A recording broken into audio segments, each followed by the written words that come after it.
Awesome. So today I'm going to be presenting a project that I have somewhat not very cleverly called Where There's a Will. So a bit of background, I teach an area of law called private client succession law, which has come out of my interest in equity and trusts. And this is a simulation that I made use of with my second year students on their core equity and succession law module that I taught them. So I have always been a big fan of equity, which I imagine there'll be many people in this room that are groaning, going, no, not for me, because I have always thought that there was a game-like element to it. So at its heart, I think that equity and trusts, equity and succession, comes down to two very basic questions. First, who is entitled to the property, which reminds me of those games you used to play as a child in the colouring books, where you had to work out whether it was the chick, the elephant, or the, I'm going to say lamb, that's entitled to the present, where you would follow the line, follow the trail, follow the evidence to work out who is entitled to which bit of property. And in equity and trust, when we're dealing with a succession side and a will, exactly the same. You're looking at the facts, trying to work out who is entitled to the property that's being left under the will. Equally, the other question is, what's the best route for helping your client achieve their aim? Again, just like when you were a child, it's that simple maze game that you used to play, where you would work out the best, most efficient, the quickest route to get your monkey to the tree. So whilst equity as a module has always had these game puzzle-like elements to it, I thought it would be the perfect module to try and make use of game-based learning within my design of it. So everybody here is in theory interested in game-based learning and what game-based learning involves. And I hopefully therefore don't have to sort of sell the merits of it to you. But what I wanted to do was partner game-based learning with other elements, including simulation. So embedding it into that real world learning to try and provide our students with that social currency so that they could go off once they've graduated with the employability skills they need. So they didn't have to have gone off and secured work experience, which we know is very difficult, or try to get a part-time job in a law firm whilst doing their studies, often to the detriment of their studies. My hope was that I could combine game-based learning with simulation to provide those students with the opportunity to get that experience that they could put on their CV. The other part that I wanted to throw into my mix here was formative assessment. So we all know that formative assessment is exceptionally important and really valuable to our students, but I'm sure I'm not alone in having some frustration that despite us knowing how important it is, despite students asking for it, often they do not engage with it. So I asked why and tried to get my students to let me know what it was. Why did they want it and why weren't they engaging? And one of the main things that was coming across was that they didn't have the time when it was released. So I was releasing it, setting it for a deadline that worked for me in my marking load, but that often didn't work for the students' own timetables.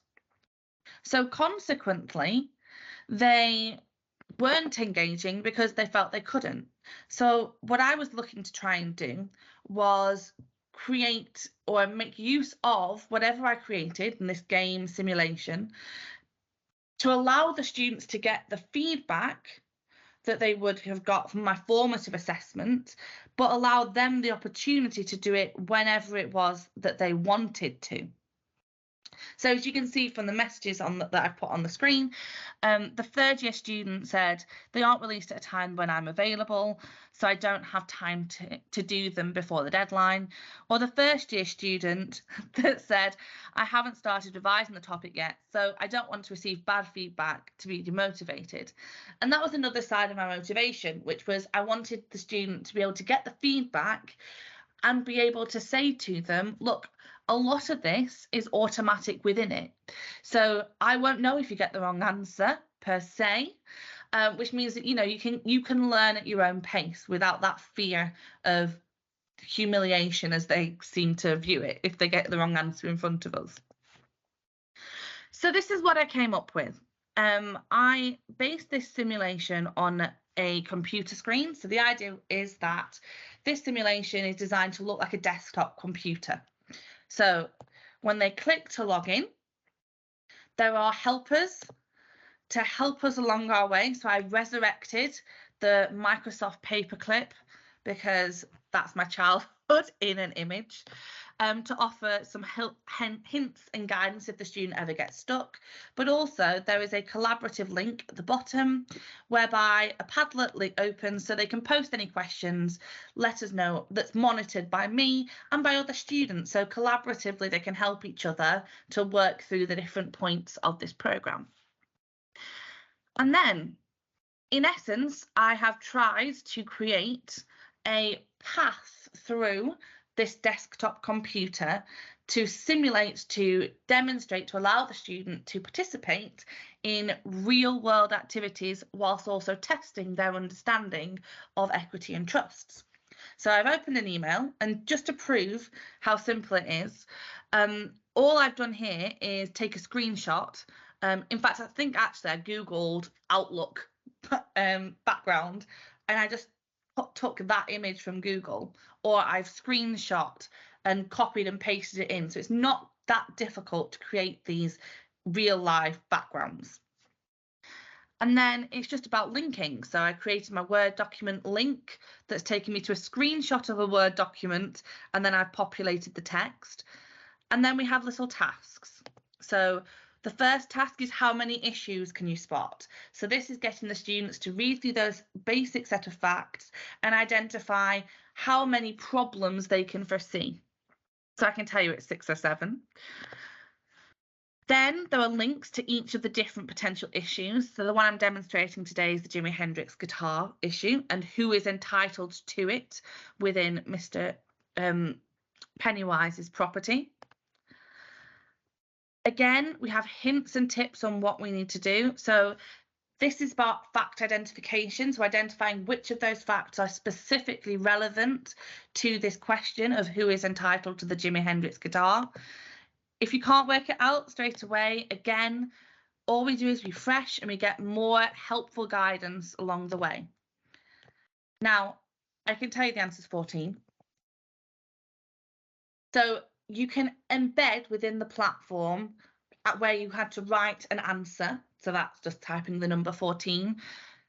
Here, it's highlighted to let you know, what was the relevant fact and why it was relevant for you to add up to get your answers. And you can just can you see how we're just testing their understanding throughout? Lots of little puzzles, but they all relate to the skills that they'll have to demonstrate in their proper piece of assessment work, which is quite similar to this. And it's just giving them the opportunity to work through it in their own pace. So again, there's lots of little tasks for them to work through, making use of some of the features that are available. So here I'm asking the students to work out, well, who's entitled to the antique? And what, or rather crucially, what's the key question? So if Paul gets all the antiques and Jeff gets everything else, what's the key question that we have to ask ourselves about that Jimi Hendrix guitar in order to work out who gets it? So we can click on, wrong one. So work through them. So who's entitled to, so if it's an antique, who gets it? So it was not Joe that got the antiques, it's Paul that gets our antiques, and Jeff. So again, that was quite a slowed down version, but there will be some students that need that. So you can put in your different levels of difficulty to allow different students to progress as suits them. So I know the answer is antique. And then it's about making the most of whatever it is or however complicated you want to get. So for example, I've linked to Google, so if I click on that, a Google page will log up for them to search what is meant by antique. Microsoft Word, when I click on that, it sent me to a shared Microsoft Word document, so all the students can collaborate together to work out how that, what evidence, what research they're going to make use of in order to prove their point. And then finally, we can send an email back to our partner that's asked us the question to let us know the answer. So here, I've made use of a Microsoft Forms that I've embedded within it. And the beauty of Microsoft Forms is that by embedding it in, I get some information about how the students are doing.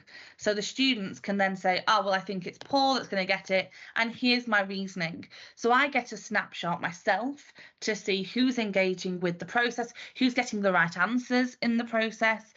I can tackle it to work out what problems there may be, whilst the student has taken however long they personally need to get to that point. And then it's just about how flashy you want to be. So I have made use of files. So here, for example, they can click on the different files. So clicking on that one opens up a death certificate, so they can engage with as complicated a pathway through the desktop as you want them to. Equally, Microsoft Teams may get them used to online meetings, so calendars, conversation with a new client. What I created here was a link to a chatbot, which is again making use of Microsoft tools. And it's just a very flashy way of getting the students to have to work out the questions in order to find the information, rather than us just giving them in the information. So for example, if I type in hello, the client has replied to me saying that they want to write a will. So I say, okay, well, what's your name? The name's Erin Croft, and I can ask questions. Do you have any children? And it will answer them, so that the student then has to make use and collect all the client data. And you can personalize this to make it, or to give it a personality as much as you wish. So for example, if I say, do you want to disinherit anybody? Yes. I don't want Tomo's son to get anything out of the will. I don't trust that boy. I don't think he's going down the right path. So, you can build in your character in order to get the students to have that real simulation of client interviewing without having to identify thousands of people to play the part, and lots of time spent on it. So that was a very quick, I realise I've suddenly sped through that, clearly out of practice my pacing. So that was a very quick demonstration of the simulation that I created, and it received overwhelmingly positive feedback from the students that engaged with it. I saw a marked increase in the number of students that engaged with it, as opposed to when I'd done formatives in the past. So there was a significant increase there in what I saw anecdotally. But in terms of the feedback that I received, one student said the online simulations made the module feel real. The time and effort Rebekah's put into creating content and making sure we have the transferable skills when finishing education was identified as a positive aspect within the module. And Becky is the best. She made these fantastic interactive activities. So there was very positive feedback in terms of how the students perceived the activity, but I also saw benefits when it came to the argument structure within the final year assessments that I've just marked. Purely anecdotal, can't actually prove the link, but I'm confident by the way that the students drafted their responses that there is a link between those that have participated in this activity and those that have done well in their formulation of their answers for their end of year assessment. And that's it. That's my simulation. So I have done that very quickly, which is possibly the first time in my life I've actually managed to stick to a 20-minute deadline. That's 18 minutes. So I'm quite impressed with myself. I've put any questions, but any questions is really for the end, after Raf has done his presentation. But there is a QR code there, and I'll share the link in the chat shortly. If you want to have a conversation with me about how I set it up, I'm more than happy to help. I've done quite a lot of the legwork in terms of the background, the icons, so it's quite easy for me to just adapt it and send you the template for you to populate yourself once you have those basic images of your desktop computer. So more than happy to share, and I will answer any questions at the end after the next presentation.